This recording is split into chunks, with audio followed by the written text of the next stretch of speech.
Il s'est tenu à la Chambre de commerce de Pont-au-Noir une semaine de rencontres, de formation, d'apprentissage et d'exposition des savoir-faire des jeunes entrepreneurs organisés par le Salon de l'entrepreneuriat féminin au Congo, SEFCO en sigle, avec pour thème « Boostons ensemble la créativité féminine pour un Congo meilleur ». Cette activité, qui a connu son entame en date du samedi 20 mai, a pris fin le samedi 27 mai 2023. Quelques femmes entrepreneurs ayant participé au salon n'ont pas manqué de dire leur joie au micro de nos reporters.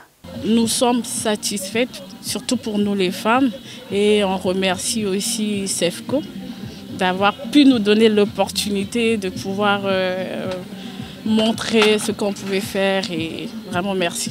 C'est une très bonne initiative parce que ça permet aux femmes de présenter leur qualité, de présenter ce qu'elles font. Ça me permet de me faire découvrir, que les gens me découvrent. Je me retrouve parmi plusieurs femmes, nous discutons et on découvre ce que les unes font. Okay? C'est déjà un carnet d'adresses pour les différentes formations qui se sont passées là. Déjà, c'était une formation concernant l'épargne. On nous a appris comment épargner. Parce que généralement, lorsque nous avons l'argent, nous faisons des dépenses. C'est vrai, on dit pendant un mois après, je vais acheter telle chose. Mais on gère mal le budget. Je peux qu'encourager et dire merci. C'est une bonne initiative parce que ça nous permet de nous faire connaître, d'étendre notre champ d'activité. L'entrepreneuriat, ce n'est pas du tout facile. Il faut avoir de la détermination, du travail acharné et vraiment donner de son mieux et faire plus d'efforts, essayer de se perfectionner, de toujours chercher des connaissances pour ajouter à ce que nous faisons.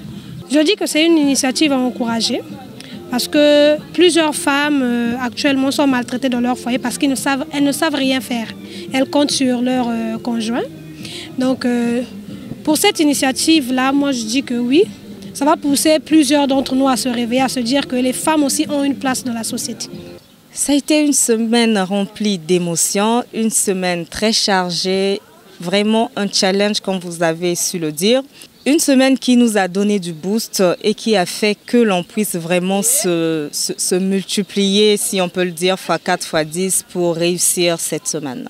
Nous avons organisé le SEFCO avec but de réunir toutes les femmes qui entreprennent, qui sont jusque-là dispersées, embrouillées par la fête du 8 mars, qui pour eux ne savent pas que le 8 mars, ce n'est pas que pour le PAN, que pour être dans les Nganda, mais que le 8 mars est là pour valoriser cette femme-là qui est en train de combattre ses droits.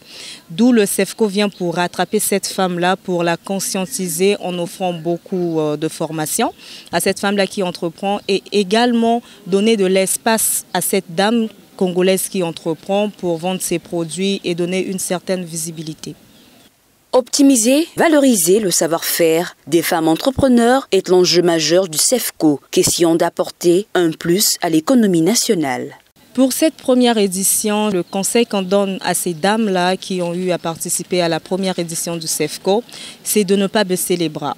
Désormais, ils ont le SEFCO qui est là à leur côté pour les accompagner, pour les rendre visibles, pour les envoyer vers ces personnes-là qui peuvent les migrer du côté informel et les emmener dans le côté formel parce que ce sont des entreprises, des grandes entreprises là qui naissent. On commence toujours petit quelque part et donc à eux de tenir, de ne pas lâcher prise et de toujours tenir mordicus pour la suite.